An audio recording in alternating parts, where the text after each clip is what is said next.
আচ্ছা 12 আজকে আসবো ইতর পরাগ যুগের বাহক এজেন্টস অফ পলিনেশন। আগের দিন ইতর পরাগ যোগ হয়েছিল, বিভিন্ন কৌশল হয়েছিল।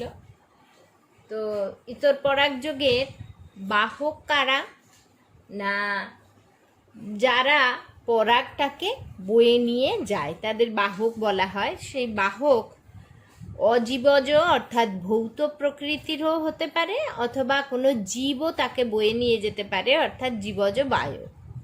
তো যে ভৌত বা অজীবজ এবং সজীব উপাদানের সাহায্যে কোনো ফুলের পরাগ রেণু অন্য উদ্ভিদের ফুলের গর্ভমুণ্ডে স্থানান্তরিত হয় তাকে এবং পরাগ মিলন ঘটায়, সেই উপাদানগুলিকে বলা হয়ে থাকে পরাগযোগের বাহক।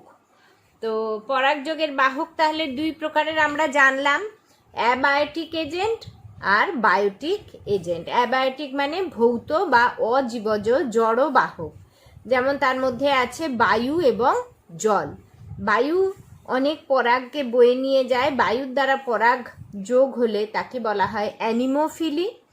আর জল বা জলের দ্বারা পরাগ মিলন হলে তাকে বলা হয় হাইড্রোফিলি। এবারে এগুলোকে আমরা আলোচনা করব।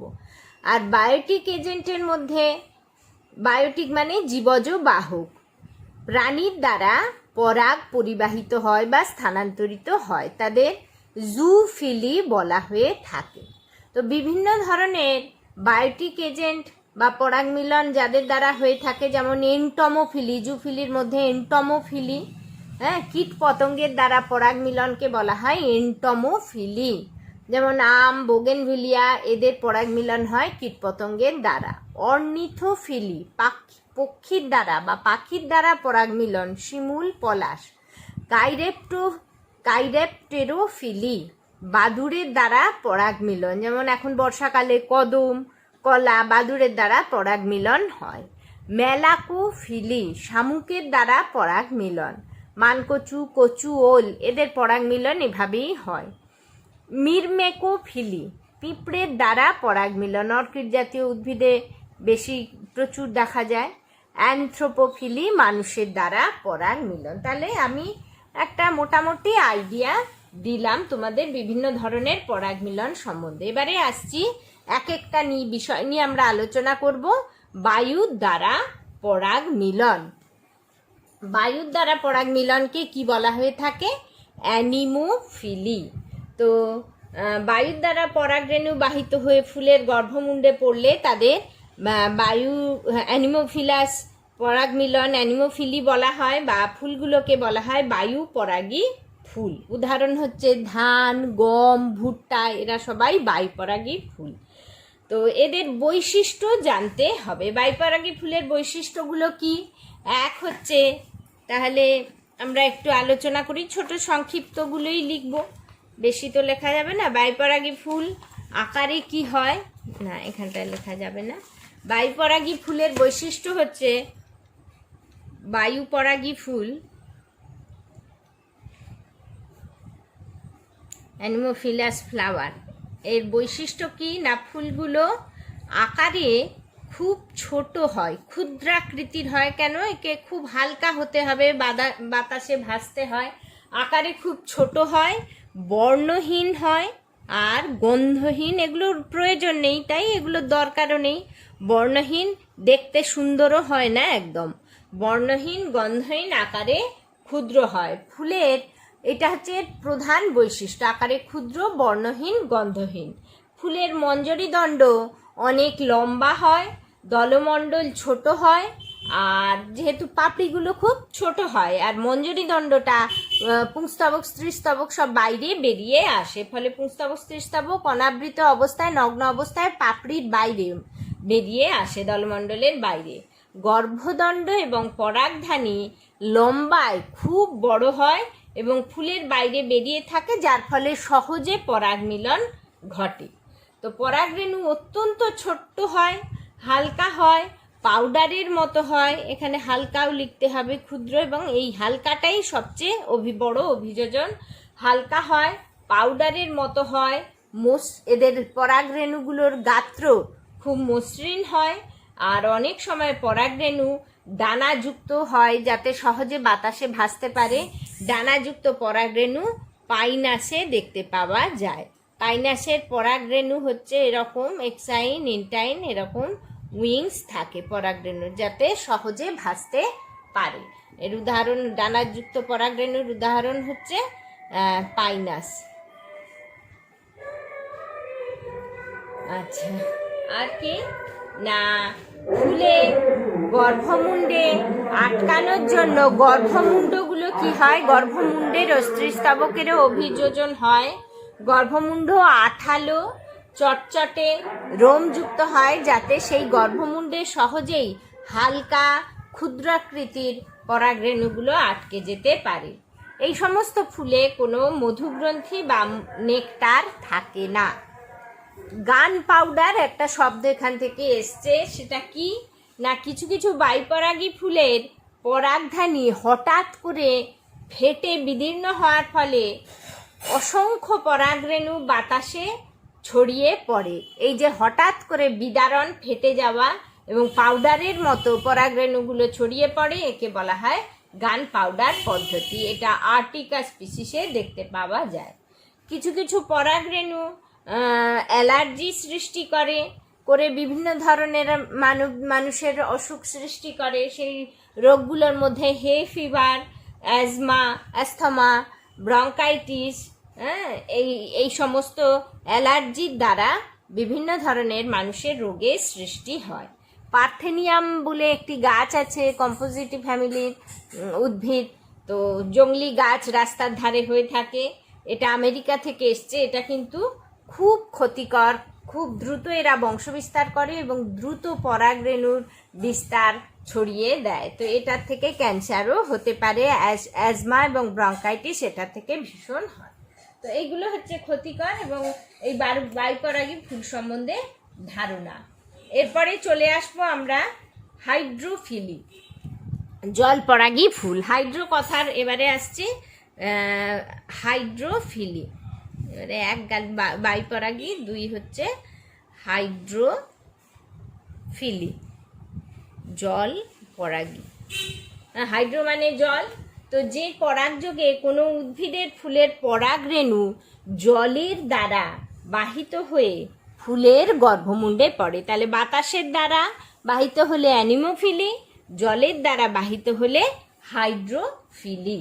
তো সমস্ত ফুলে জলের মাধ্যমে পরাগযোগ সম্ভব হয়, তো সম্পন্ন হয় এদের এই ফুলগুলোকে বলা হয় জল পরাগী ফুল। উদাহরণ কি, পাতাঝাঁঝি, জলজ উদ্ভিদ যা যা আছে তোমরা জানো, পাতাঝাঁঝি, পাতা শ্যাওলার এ নামটা জেনে রাখতে হবে, ভ্যালিসনারিয়া।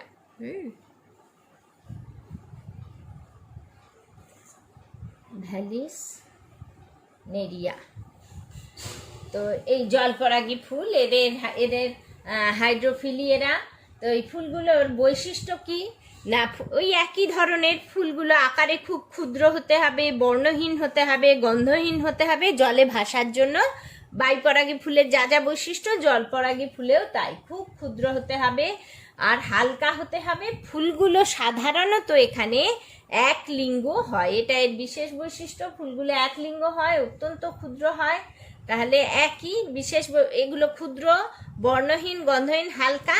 এখানে ফুলগুলোর আরেকটি বৈশিষ্ট্য যোগ হবে, এক লিঙ্গ ফুলগুলো সাধারণত হয়ে থাকে। ফুলগুলো অনুজ্জ্বল হয়, একদমই দেখতে সুন্দর হয় না, কারণ তাকে দেখতে সুন্দর হওয়ার দরকারও নেই, তার কাজগুলোর দরকার। অনুজ্জ্বল, বর্ণহীন, গন্ধহীন, ক্ষুদ্র, হালকা, একই বৈশিষ্ট্য। আর কি না, অনেক সময় এই হালকা হয় ফুলগুলো এবং মঞ্জরি পত্র, এই যে র্যাকিস, মঞ্জরি পত্রের উপরে ফুলগুলো উপস্থিতির ফলে ফুলগুলো জলে ভাসতে পারে। ফুলগুলো মঞ্জরি পত্র বা র্যাকিসের উপরে বেশিরভাগ ক্ষেত্রে অবস্থান করে, একক পুষ্প থাকে না। আর পুংস্তবক ও স্ত্রীস্তবক বৃতীয় দলমণ্ডলের চেয়ে বড় হয়, ফলে সহজে উন্মুক্ত হতে পারে। প্রায় বাইপরাগী ফুলের বৈশিষ্ট্য হলেই এখানে দিতে পারবে, কমন বৈশিষ্ট্য। আর কি না, স্তবকগুলিতে মোমের আস্তরণ থাকে। বৃতি, দলমণ্ডল, এই সমস্ত স্তবকে মোমের আস্তরণ থাকে। জলে যেহেতু থাকে, পচে নষ্ট না হয়ে যায় এবং সেগুলো সহজে জলে ভেজে না। পরাগরেণুগুলো ওই একই, খুব হালকা হয়, ক্ষুদ্র হয়, মোম দ্বারা আবৃত থাকে, যাতে পচে কোনোভাবে নষ্ট না হতে পারে পরাগরেণু। এবং প্রত্যেকটি স্তবকও জলের, এটা বিশেষ অভিযোজন, মোমের প্রলেপ দ্বারা, মোম দ্বারা আচ্ছাদিত, আবৃত থাকে। মোম দ্বারা আবৃত থাকে, হ্যাঁ, মোম দ্বারা আবৃত থাকে। পরাগধানী এমনভাবে বিদীর্ণ হয় যাতে পরাগরেণুগুলি অনেকটা জায়গা জুড়ে চারিদিকে জলের উপরিতলে ছড়িয়ে পড়তে পারে। গর্ভমুণ্ড ওই একই, বাইপরাগী ফুলের মতোই গর্ভমুণ্ড রোমশ প্রকৃতির হয়। একই ধরনের অভিযোজন, গর্ভমুণ্ড রোমশ প্রকৃতির হয়, চটচটে হয়, যাতে পরাগগুলো এসে আটকে যেতে পারে। রোমশ হয়, চটচটে হয় এবং মোম দ্বারা আবৃত থাকে, প্রলেপ থাকে সব স্তবকেই, ফলে এরা ভিজে যায় না, পচে যায় না, নষ্ট হয়ে যায় না। তো গর্ভমুণ্ড অমসৃণ হয়, রোমশ চটচটে হয়। রোমশ মানেই অমসৃণ, খসখসে একটু হতে হবে, চটচটে হবে, খাঁজযুক্ত হবে। কিছু পরিণত স্ত্রী ফুলের বৃন্ত কুণ্ডলীকৃত হয়ে পুরুষ ফুলের নিকটবর্তী হয়। স্ত্রী ফুলটা এরকম করে জলে, গাছ হাইড্রিলা এই তোমার ভ্যালিসনারিয়া গাছ, স্ত্রী ফুলটা এরকম স্প্রিংয়ের মতো পেঁচিয়ে স্ত্রী ফুলটা থাকে। তো স্ত্রী ফুল এতটাই লম্বা, তার গর্ভদণ্ড হয় স্প্রিংয়ের মতোই, প্রয়োজনে স্প্রিংটাকে খুলে আবার গুটিয়ে নিতে পারে। তো আমরা এই পাতা শ্যাওলা বা ভ্যালিসনারিয়ার পরাগ মিলনটা আমরা একটু জানবো, কারণ এটা ছবি দিয়ে অনেক ক্ষেত্রেই প্রশ্ন আসে।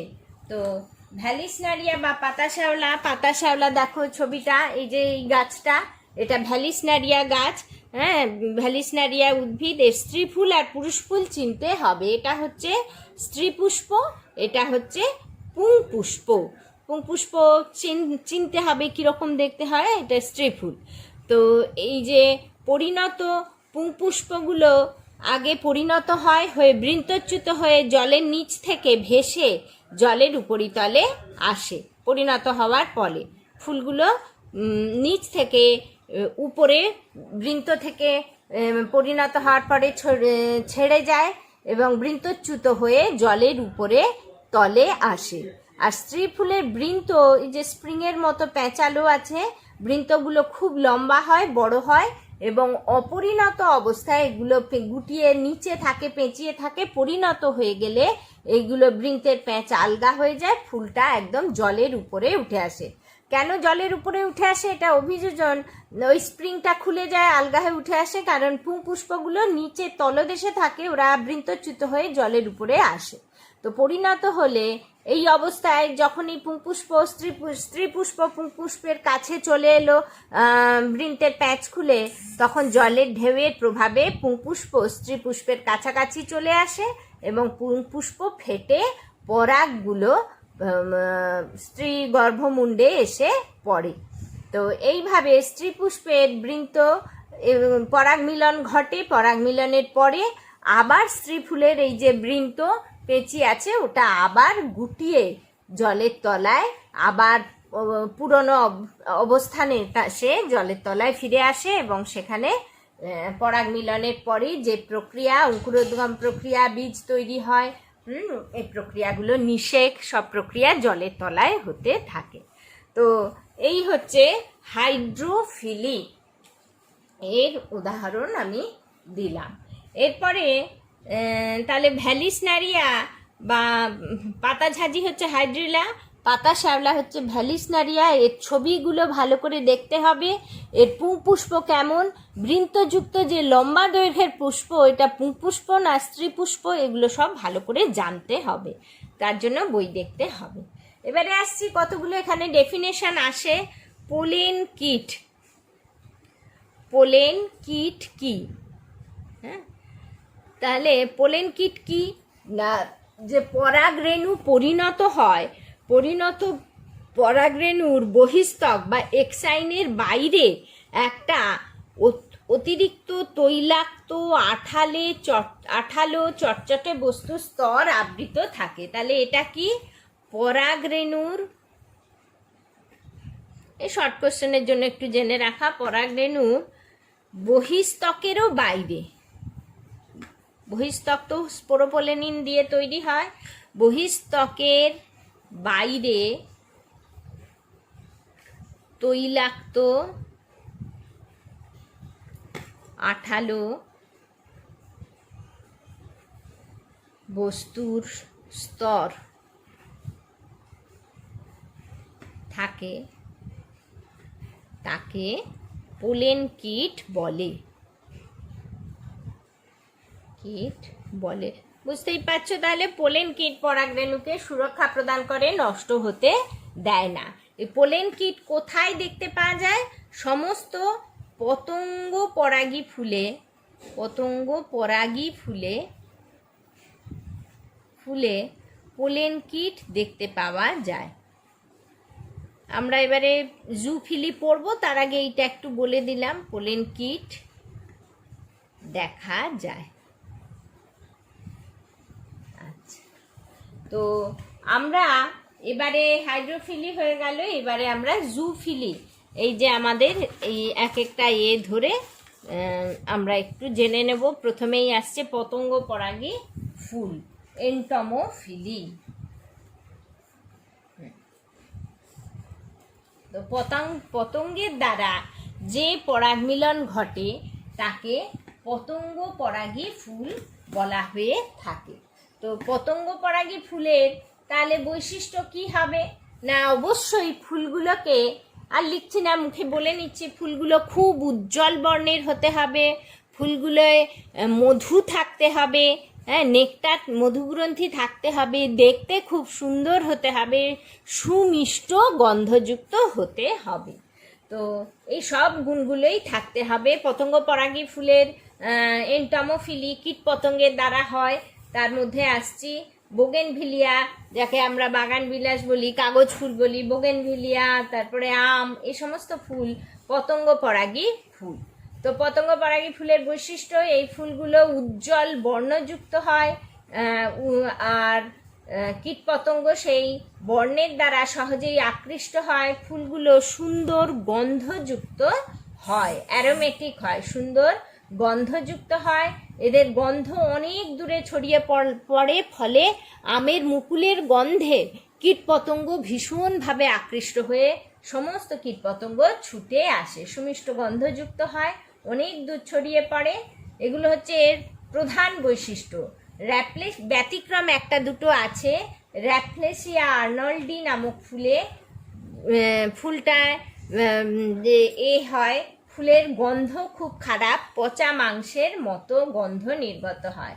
এই গন্ধতেও ক্যারিয়ন মাছি, পচা জিনিসে এসে বসে, সেই মাছি আকৃষ্ট হয়ে আসে। তো আর কি না, এরা পতঙ্গ পরাগী ফুলে মকরন্দ থাকে, মধুগ্রন্থি থাকে, নেকটার, যাতে রস থাকে, মধু বলা হয়, সুমিষ্ট রস থাকে, সেই রস খেতে, রসের দ্বারা আকৃষ্ট হয়ে পতঙ্গরা আসে।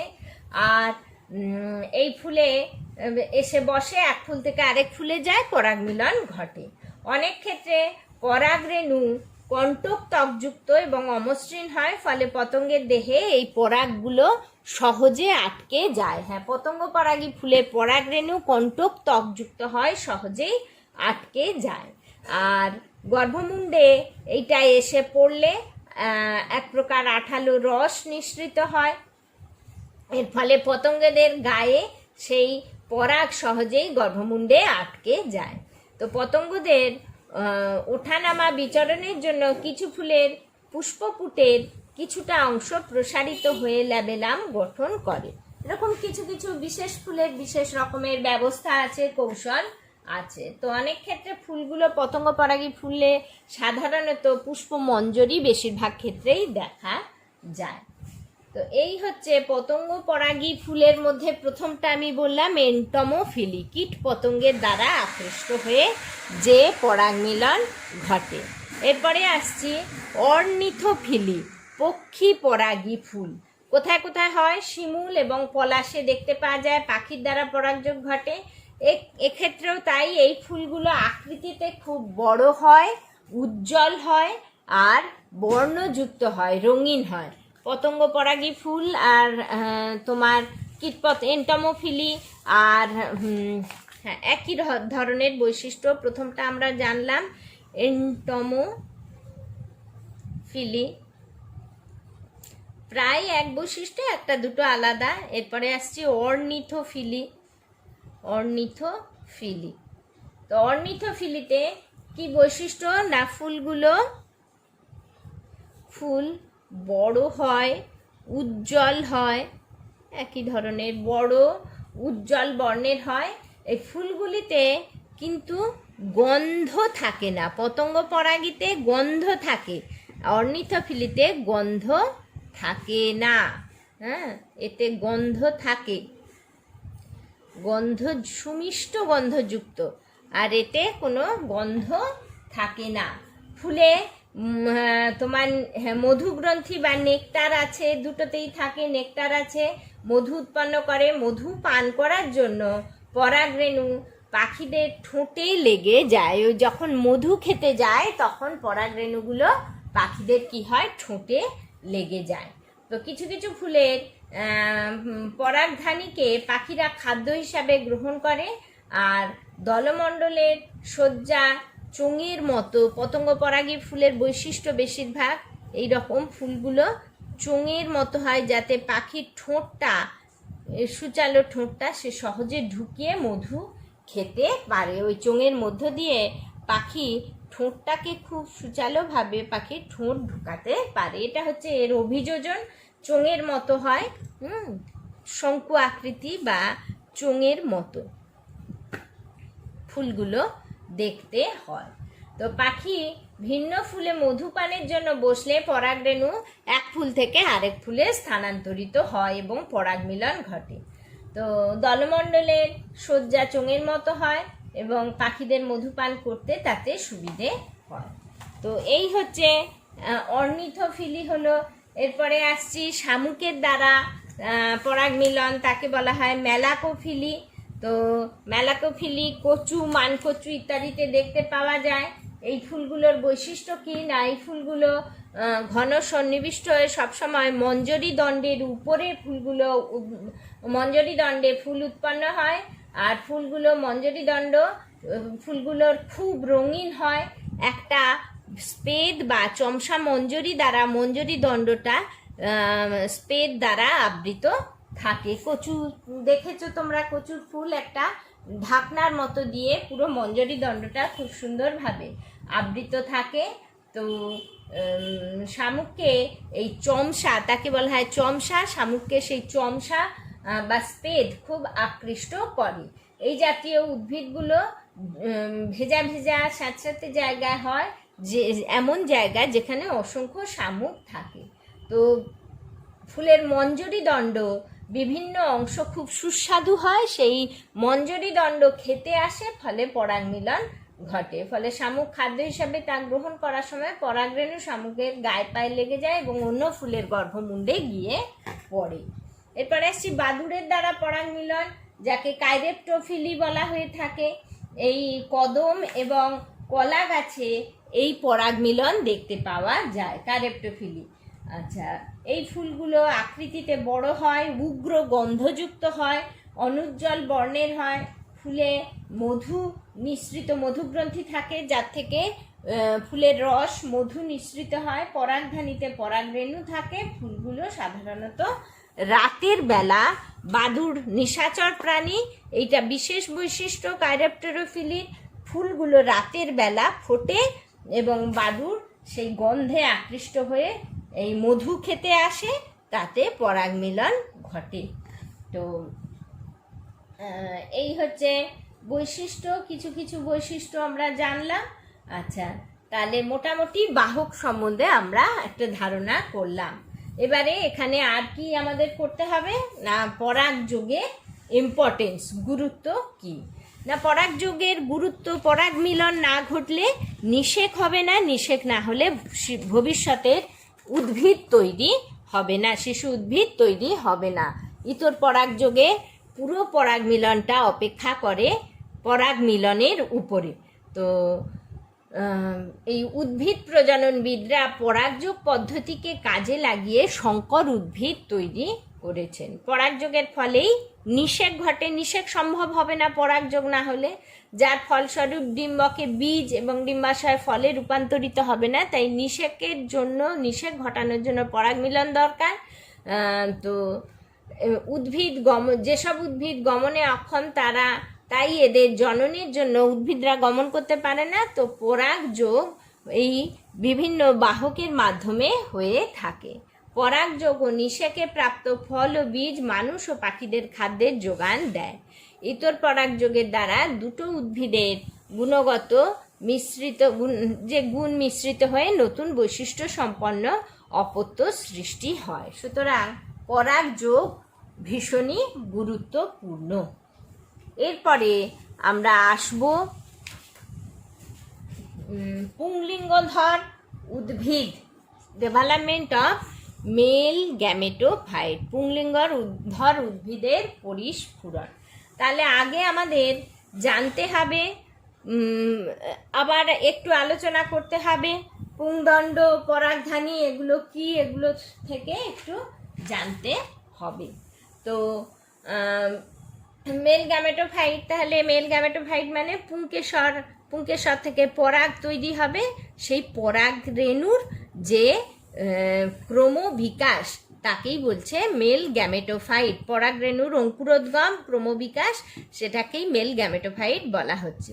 তাহলে পুংকেশর বা যাকে আমরা বলি স্ট্যামেন ইংরাজিতে, তো স্ট্যামেন, এই পুংকেশর তাহলে কটি অংশ নিয়ে গঠিত? পুংদণ্ড, আর এগুলো আগের চ্যাপ্টারে হয়ে গেছে, আবার একটু রিপিট করছি, পরাগধানী। তো পুংদণ্ড ও পরাগধানী নিয়ে একটা স্ট্যামেন বা পুংকেশর গঠিত হয়। এই পুংদণ্ড সমান দৈর্ঘ্যেরও হতে পারে, আবার অসমান দৈর্ঘ্যেরও হতে পারে। সমান দৈর্ঘ্যের পুংদণ্ড হতে পারে, দৈর্ঘ্যের হয়, এটা দেখা যায় বেগুনে। আবার পুংদণ্ড অসমান দৈর্ঘ্যেরও হতে পারে, অসমান দৈর্ঘ্যেরও হয়, বিভিন্ন দৈর্ঘ্যের হয়, কোনোটা ছোট কোনোটা বড় হয়। যেমন একটা উদাহরণ দিলাম, কলমি শাকে বিভিন্ন দৈর্ঘ্যের পরাগধানী এই পুংদণ্ড দেখা যায়। তো আগে তাহলে আমরা একটু পুংদণ্ডের গঠন জানবো। তো একটা স্ট্যামেনের গঠন, একটা স্ট্যামেনের গঠন যদি জানি আমরা কি দেখব না,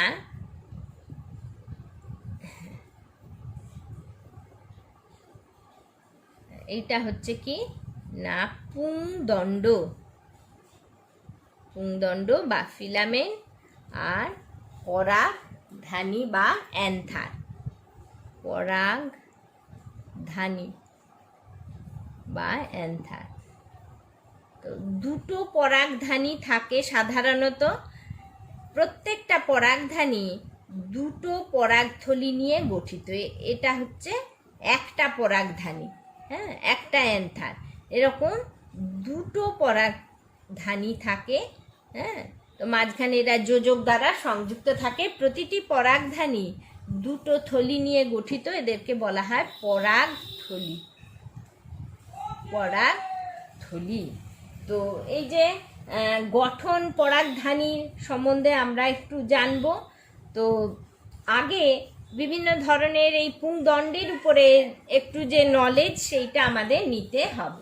তাহলে এই পরাগধানীটা তারপরে শুরু করব। আগে পুংদণ্ডের উপরে আমাদের কি কি শর্ট কোশ্চেন হয়, কি কি হয় সেগুলো একটু জানবো। যেমন এক হচ্ছে ডিডাইনেমাস ফ্লাওয়ার, ডিডাইনেমাস MOUS ফ্লাওয়ার, ডিডাইনেমাস ফ্লাওয়ার। সেটা কি না, ফুলে চারটে পুংকেশর,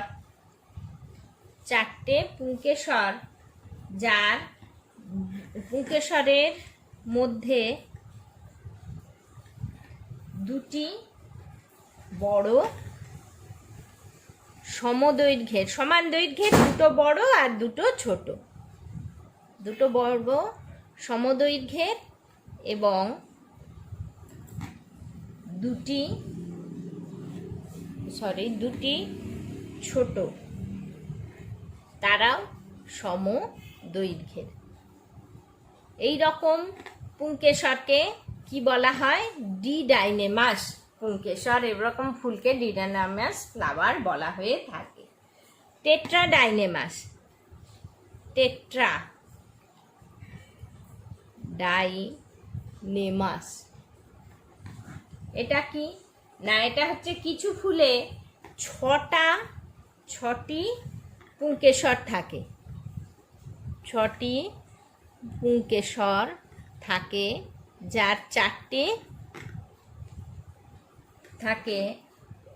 যার চারটি বড় ও দুটি ছোট হয়। সবই বড়গুলো সমদৈর্ঘ্যের, ছোটগুলো সমদৈর্ঘ্যের ছোট হয়।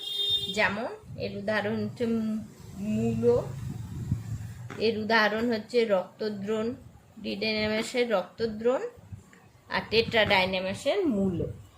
তো এই রকম কিছু আছে। আর হচ্ছে আরও কিছু স্ট্যামেন আমাদের জানতে হয়, হ্যাঁ, বিভিন্ন পুংকেশরের গঠন সম্বন্ধে। পুংকেশর বিভিন্ন ধরনের পুংকেশর। তো আচ্ছা, এবারে আসছি মোনোডেলফাস স্ট্যামেন, মোনোডেলফাস পুংকেশর, মোনোডেলফাস বা মোনাডেলফাসও বলে, মোনাডেলফাস স্ট্যামেন পুংকেশর। যখন মোনো মানে একটা, ডেলফাস মানে গোছা, হ্যাঁ, একটা গোছায় সমস্ত, যখন সব পুংকেশরের পুংদণ্ডগুলি, হ্যাঁ, কোনগুলো পুংদণ্ডগুলি, হ্যাঁ, একটা গোছায় থাকে, পুংদণ্ডগুলি একসাথে যুক্ত হয়ে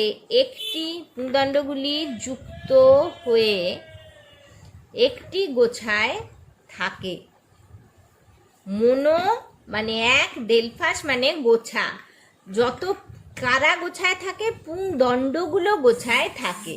পুংদণ্ডগুলো যুক্ত, সবাই দণ্ডগুলো পরপর যুক্ত হয়ে গিয়ে একটা গোছায় থাকলে তাকে বলা হবে কি, মোনোডেলফাস স্ট্যামেন। যেমন আমরা যেটা জবা ফুলে দেখতে পাই। জবা ফুলে কীরকম দেখো না, একটা দণ্ড চলে যায়, যেটার মধ্যে গর্ভদণ্ডও থাকে, ওই দণ্ডটা উঠে যাচ্ছে, উঠে গিয়ে গর্ভমুণ্ড হচ্ছে, আর এখান থেকে ফুলটা হাতে তুলে নিয়ে দেখলেই দেখবে যে গর্ভদণ্ডের মাঝখানে অনেক পরাগ এইখানে থাকে। তো এগুলো কি না, এটা হচ্ছে পরাগধানী এগুলো, আর দণ্ডগুলো পরস্পর যুক্ত হয়ে একটা বান্ডিল তৈরি করে, গোছা তৈরি করে। তো এটা হচ্ছে জবা, কার্পাস, এটা হচ্ছে মোনোডেলফাস স্ট্যামেন। তাহলে ডাইডেলফাস এখান থেকেই বুঝতে পারবে, ডাইডেলফাস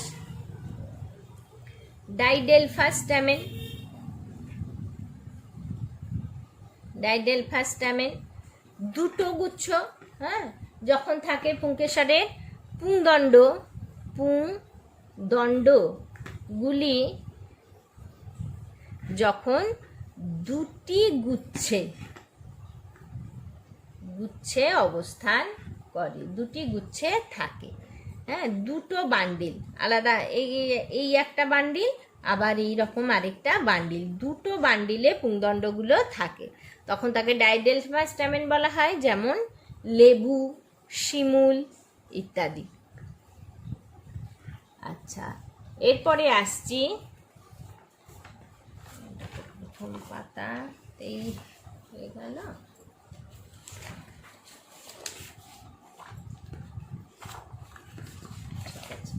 এরপরে আসছি মোনোডেলফাস, ডাইডেলফাস, 3 নাম্বার হচ্ছে পলিডেলফাস। এর মধ্যেও এর উত্তর লুকিয়ে আছে।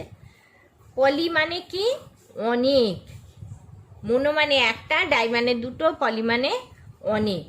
অনেকগুলো পুংকেশরের পুংদণ্ড যখন অনেক পুংকেশরের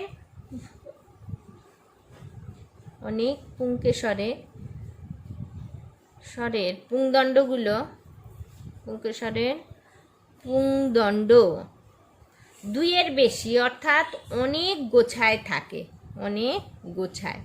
পুংদণ্ডগুলো থাকে, তাকে বলা হয় পলিডেলফাস। আচ্ছা, আমি ডায়াডেলফাসের উদাহরণটা ভুল দিয়েছি।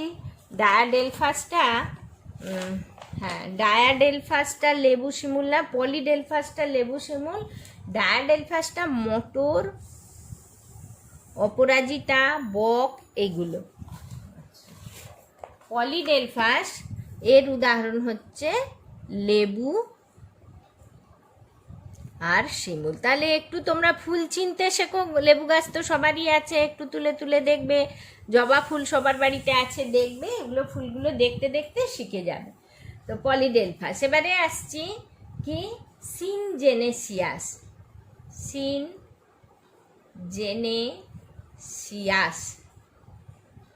পুংকেশর বা স্ট্যামেন। হ্যাঁ, সাইনেন্ড্রাস, সিনজেনেস কি না, পুংকেশরের পরাগধানীগুলো যখন পুংকেশরের পরাগধানীগুলো যুক্ত থাকে, পরাগধানীগুলি পরস্পর যুক্ত থাকে, তাকে বলা হয় সিনজেনেসিয়াস। যেমন উদাহরণ হচ্ছে সূর্যমুখী। আচ্ছা, আর একটা সাইনেন্ড্রাস স্ট্যামেন বা পুংকেশর।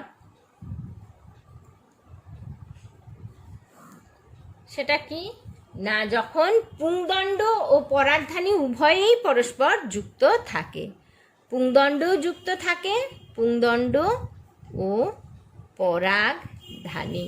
তাহলে এগুলো শর্ট কোশ্চেনের জন্য কিন্তু ভীষণ ভীষণ ইম্পর্টেন্ট, এগুলো খুব ভালো করে পড়তে হবে।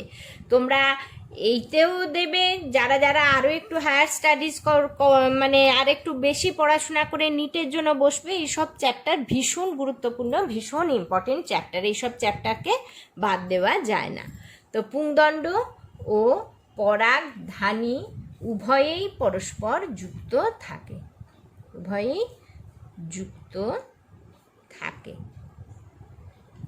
উদাহরণ কি কুমড়ো ফুল দেখে নেবে, তাহলেই মনে থেকে যাবে।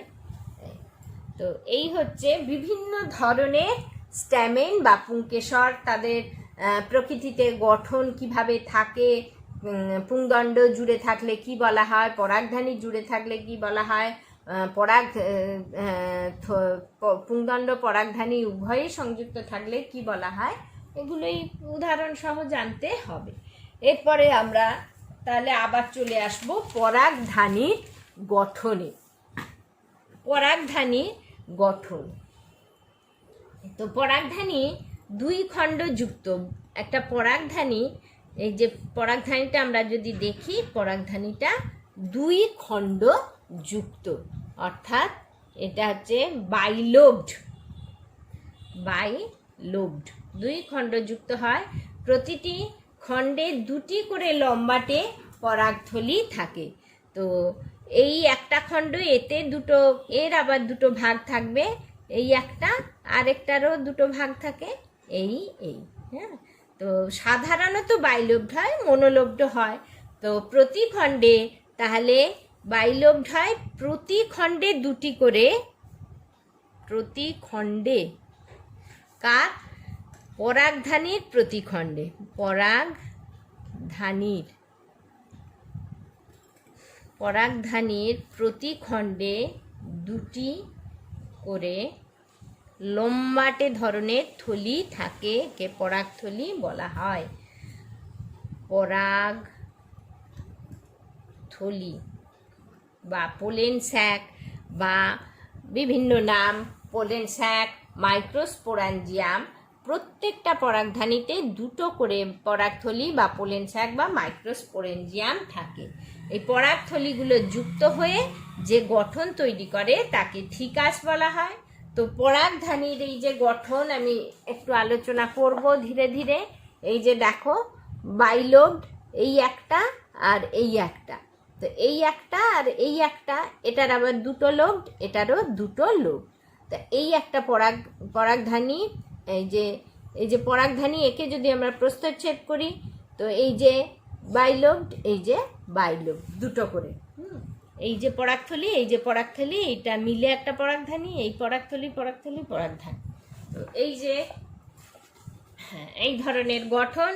তো পরাগধানীর প্রতি খণ্ডে দুটো করে থিকাস থাকলে, দুটো খণ্ড বা বাইলোব থাকলে তাকে কি বলা হয়? ডাইথিকাস। এগুলো আমরা আগের দিনই অনেকবার আলোচনা করেছি, মনোথিকাস, ডাইথিকাস। তো ডাইথিকাস পরাগধানী জবাই দেখতে পাওয়া যায়। ডাইথিকাস পরাগধানীতে তাহলে কটা থাকবে না, হ্যাঁ, এই একটা আর এই একটা, সাইড দিয়ে এগুলো দেখা যাবে। তাহলে এই যে ডাইথিকাস পরাগধানীতে দুটো মাইক্রোস্পোরাঞ্জিয়াম, এর দুটো, এই দুটো, তাহলে মোট কটা মাইক্রোস্পোরাঞ্জিয়াম হলো? চারটে। হ্যাঁ, তাকে বলা হয় টেট্রাস্পোরাঞ্জিয়েট। চারটে মাইক্রোস্পোরাঞ্জিয়াম, তাহলে চারটে থাকলে তাকে কি বলা হবে? টেট্রাস্পোরাঞ্জিয়েট।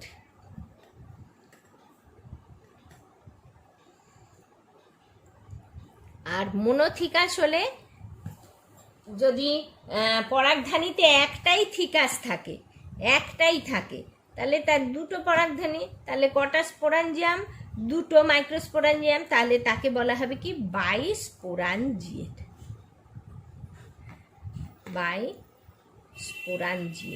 এগুলো আগের দিন আরেকবার না বলে নিলে নয়, তাই আরেকবার আলোচনা করছি। তো বাইস্পোরাঞ্জিয়েট হচ্ছে সর্ষেতে দেখতে পাওয়া যায় মনোথিকাসে, আর এগুলো তো জবা টবায় দেখতে পাওয়া যায় টেট্রাস্পোরাঞ্জিয়েট। তো ডাইথিকাস পরাগধানীর চারটে পরাগথলি চার কোণে অবস্থান করে। আমি একটা ডাইথিকাস পরাগধানীর এবারে গঠনে চলে আসবো। এই চার কোণায় চারটে পরাগথলি অবস্থান করে। এটা একটা পরাগধানীর প্রস্থচ্ছেদের গঠন। তো এই গঠনে আমরা কি দেখব না,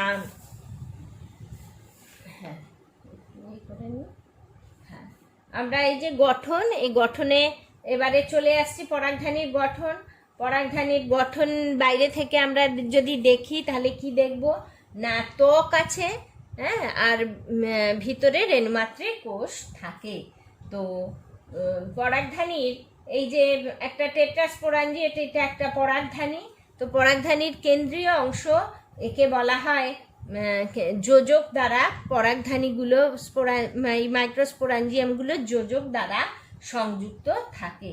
তো রেণুধর কলা বা কেন্দ্রিক রেণুধর কলা বা স্পোরোজেনাস টিস্যু থাকে।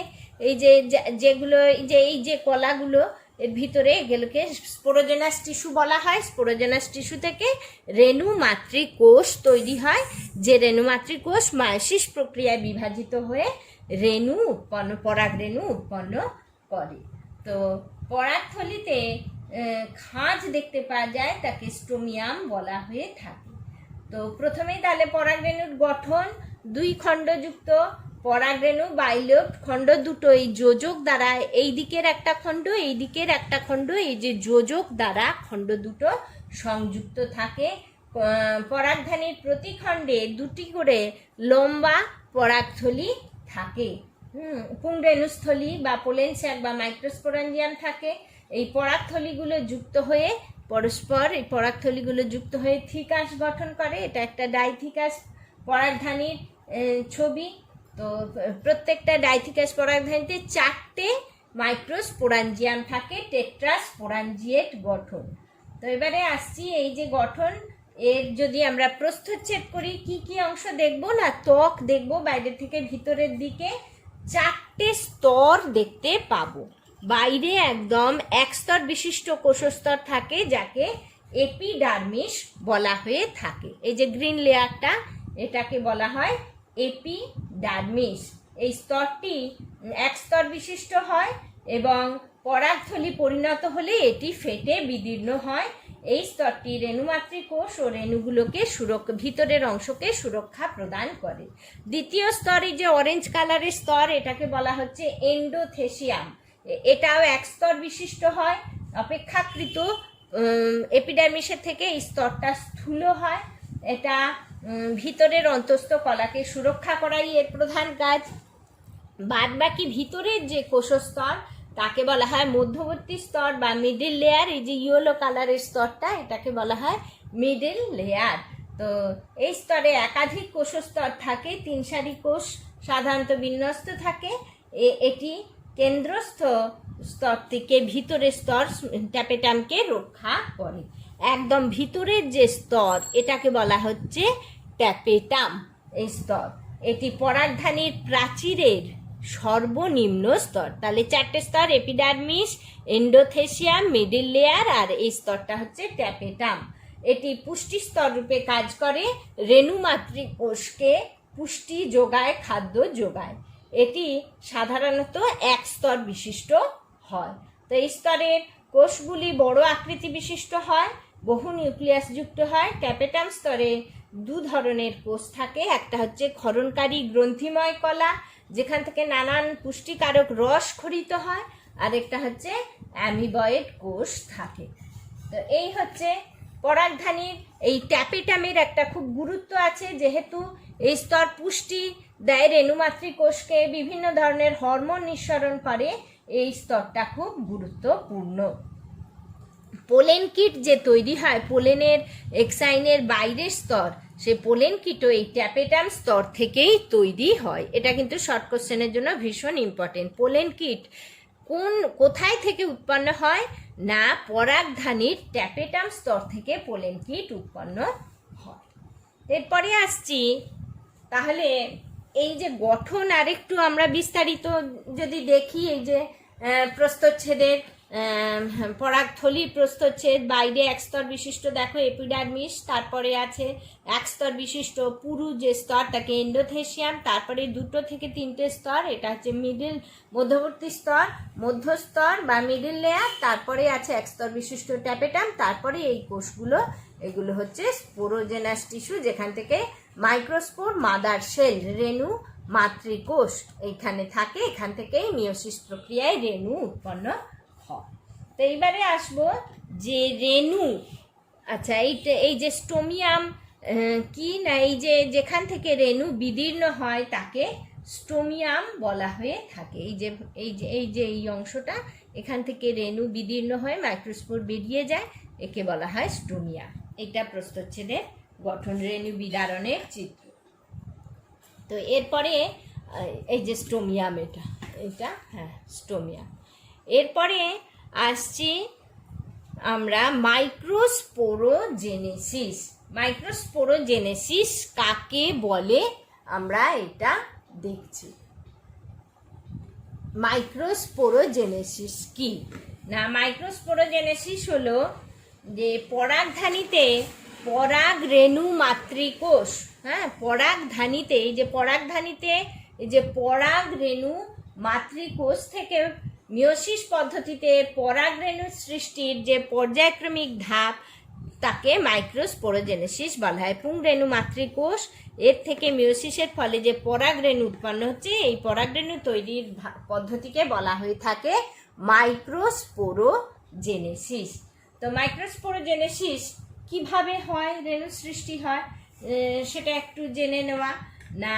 পুংকেশরে, এই যে আমি ধাপে ধাপে ছবিগুলো এঁকেছি, পুংকেশরে অপরিণত পরাগধানী ধীরে ধীরে পরিণত হয়, হয়ে 4টে খণ্ডে বিভক্ত হয়। প্রতিটি খণ্ডে এ থেকে কি হয় না, সুস্পষ্ট নিউক্লিয়াস, সাইটোপ্লাজম, প্রতিটি খণ্ডের অধস্তকের কিছু কোষ সুস্পষ্ট সাইটোপ্লাজম দ্বারা গঠিত হয় এবং এগুলি অন্যান্য কোষ থেকে একটু আলাদা হয়ে যায়। যখন এখানে নতুন অপরিণত অবস্থায় থাকে, কিছু স্পোরোজেনাস টিস্যু একটু বড় আকৃতির, বৃহৎ আকৃতির হয়ে যায়, অন্যান্য কোষের থেকে সেগুলো আলাদা হয়ে যায়, তখন সেই কোষগুলোকে বলা হয় আর্চিস্পোরিয়াল কোষ।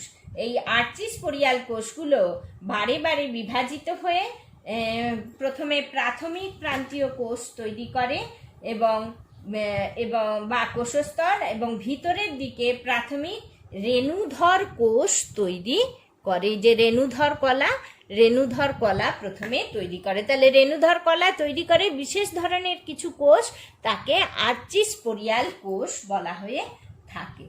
তো এই প্রাথমিক রেণুধর কোষ সরাসরি রেণু মাতৃকোষ, রেণুধর কোষ থেকে কোষটা পরিণত হয়ে রেণু মাতৃকোষ সৃষ্টি হয়। তো এই রেণু মাতৃকোষ 2N, মাতৃকোষ যেহেতু 2N রেণু মাতৃকোষ তৈরি হয়। এই রেণু মাতৃকোষ মিওসিস পদ্ধতিতে বিভাজিত হয়। মিওসিস এবং মিওসিস 2 শেষ হলে প্রত্যেকটি রেণু মাতৃকোষ থেকে 4টে অপত্য কোষ, নিউক্লিয়াস যুক্ত কোষ তৈরি হয়। তাদের রেণু চতুষ্টয় বলা হয়ে থাকে। বারবার বিভাজিত নতুন কোষ গঠন করে।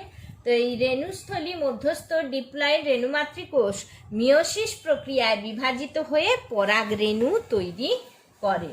তো এবারে ক্যারিওকাইনেসিস, সাইটোকাইনেসিস হয়ে যে রেণু উৎপন্ন হয়েছে, সেখান থেকে একটা পরিণত পরাগ রেণু সৃষ্টি হয়েছে। তো ক্যারিওকাইনেসিসের পরে কি হয়? প্রথমে মিওসিসের ক্যারিওকাইনেসিস, সাইটোকাইনেসিস হয়। হওয়ার পরে কি হয়? রেণুগুলো একটি আবরণের মধ্যে 4টে রেণু অবস্থান করে, একে রেণু চতুষ্টয় বলা হয়। পরবর্তী পর্যায়ে এই রেণুগুলো পরিণত হয়ে গেলে এই আবরণ ফেটে বিদীর্ণ হয়ে রেণুর মুক্তি ঘটে এবং প্রত্যেকটা রেণু পৃথক পৃথকভাবে হ্যাপ্লয়েড রেণু বা স্পোর তৈরি করে। তো এইভাবে পরিণত পরাগ রেণু তৈরি হয়। এই যে একটা পরিণত পরাগ রেণুর গঠন দেখো, এটা একটা পরিণত পরাগ রেণুর গঠন। তো এই পরাগ রেণু বাইরের ত্বক, তাকে রেণু বহিস্তক বলা হয়। এটি পুরু হয়, এখানে রন্ধ্র আছে, তাকে রেণুরন্ধ্র। ভিতরের ত্বক পুরু, এটাও অন্তঃস্তক। আর তার ভিতরে 2টো কোষ থাকে, একটা হচ্ছে জনন কোষ আর একটা হচ্ছে নালিকা কোষ। নালিকা কোষে যে নিউক্লিয়াস থাকে নালিকা নিউক্লিয়াস, আর জনন কোষে জনন কোষ নিউক্লিয়াস থাকে। তো এই হচ্ছে পরাগ রেণুর গঠন। বাবা, আচ্ছা, তাহলে মাইক্রোস্পোরোজেনেসিস আমরা জানলাম, যে পদ্ধতিতে পুংরেণু মাতৃকোষ থেকে পরিণত পরাগ রেণু সৃষ্টি হয় তাকে মাইক্রোস্পোরোজেনেসিস বলে। এরপরে আসছি, এই যে পরাগ রেণু হলো এর যে অঙ্কুরোদ্গম, পরিস্ফুটন, তার ক্রমিক দশা, যাকে বলা হবে মেল গ্যামেটোফাইট, পুংলিঙ্গ ধরের পরিস্ফুটনের ক্রমিক দশা, সেইটা আমরা জানবো। তো এই যে একটা পরাগ রেণু, তার ধীরে ধীরে কি ডেভেলপমেন্ট ঘটে না, পরাগ রেণু যে মাইক্রোগ্যামেটোজেনেসিসের ধাপ। তো পরাগ রেণুর নিউক্লিয়াসটা বিভাজিত হয়ে 2টো, এই নিউক্লিয়াস বিভাজিত হয়ে 2টো কোষ তৈরি করে, পৃথক কোষ গঠন করে। দেখো, এই একটা কোষ আর এই একটা কোষ, নিউক্লিয়াস বিভাজিত হয়, হয়ে কি হয়? পরাগ রেণু নিউক্লিয়াসটি বিভাজিত হয়ে 2টো পৃথক কোষ তৈরি করছে। তো এদের একটি বড় আকৃতির কোষ, এই কোষটাকে বলা হয়ে থাকে, এই যে বড় আকৃতির কোষ, এটাকে বলা হয় নালিকা কোষ। কি বলা হয়? নালিকা কোষ বা দেহ কোষ। বড় আকৃতির, এটা পুরো কোষ। তাহলে নিউক্লিয়াস বিভাজিত হয়ে 2টো কোষ তৈরি করছে। বড় আকৃতির কোষটা দেহ কোষ বা নালিকা কোষ, আর ছোট আকৃতির যে কোষ সেটাকে বলা হয় জনন কোষ। বোঝা গেছে? তাহলে একটা নিউক্লিয়াস পরাগরেণু নিউক্লিয়াস প্রথমে বিভাজিত হলো, বিভাজিত হয়ে দুটো পৃথক কোষ তৈরি হলো, একটা বড় আকৃতির কোষ, একটা ছোট আকৃতির কোষ। এই বড় আকৃতির কোষটাকে বলা হচ্ছে দেহকোষ বা নালিকা কোষ, আর টিউব সেল, আর ছোট আকৃতির কোষকে বলা হয় জনন কোষ বা জেনারেটিভ সেল। এটি ক্ষুদ্রাকার হয়। তো এরপরে কি হয় না, এই অবস্থা অবধি তৈরি হয়ে থাকে। এই যে এখানে ছবিটা ওই জন্য দেখেছো, একটি নালিকা কোষ, একটি জনন কোষ। এই অবস্থায় পরাগরেণু এসে ফুলের গর্ভমুণ্ডে পড়ে। ফুলের গর্ভমুণ্ডে পড়ার পরে গর্ভমুণ্ড থেকে রস নিঃসৃত হয়। সেই রস শোষণ করে এই যে রেণুরন্ধ্র থাকে, এই যে ছবিটা আমি এঁকেছি, এই যে রেণুরন্ধ্র, এই রেণুরন্ধ্র দিয়ে নালী তৈরি হয়, টিউব তৈরি হয়, হ্যাঁ, পরাগ নালী, এই নালী তৈরি হয়। তো এই যেটা গর্ভদণ্ডের ভিতরে এই নালী তৈরি হয়ে গর্ভদণ্ডের ভিতরে নামতে থাকে। তো এই পরিবর্তনগুলো হয়, ক্রমশ অগ্রসর হতে থাকে।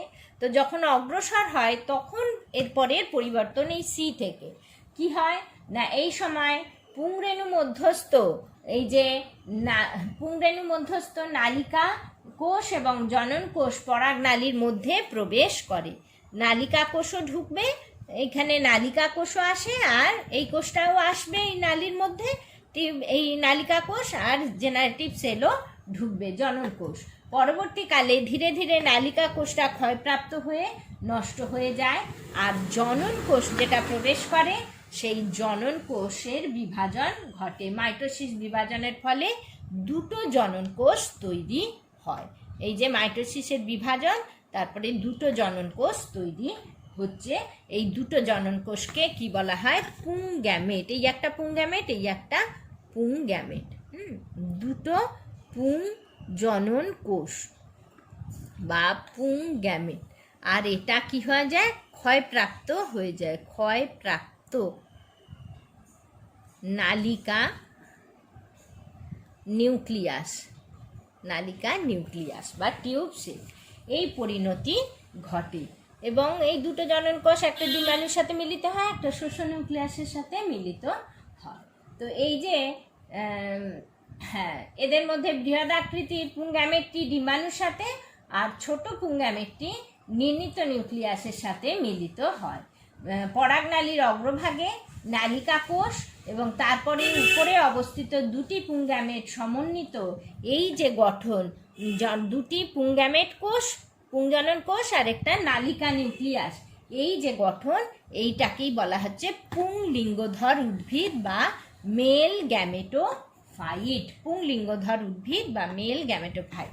তাহলে পরাগরেণু দুটো কোষে বিভাজিত হয়ে থাকে, নালিকা কোষ, জনন কোষ। এই অবস্থা অবধি এর ম্যাচুরিটি। এর পরে এ কী করে, গর্ভমুণ্ডে এসে পড়লে তখন তার পরিবর্তন হয়, এই যে নালিকা তৈরি হয়, পোলেন টিউব। এই পোলেন টিউবের ভিতরে এই নালিকা কোষ এবং জনন কোষ প্রবেশ করে, এবং জনন কোষ প্রবেশ করার পরে তার বিভাজন হয়। এই যে বিভাজন হতে শুরু করেছে, মাইটোসিস, বিভাজন হয় দুটো পুংজনন কোষ আর একটি নালিকা কোষ। এই তিন কোষ বিশিষ্ট এই যে গঠন, এটাই পুংলিঙ্গধর উদ্ভিদের গঠন। তো এই ডেভেলপমেন্ট অফ মেল গ্যামেটোফাইট। তাহলে এইটাও হয়ে গেল, পুরো আমাদের এই চ্যাপ্টারটা কমপ্লিট হয়ে, এইটা এই অবধি হলো। ঠিক আছে।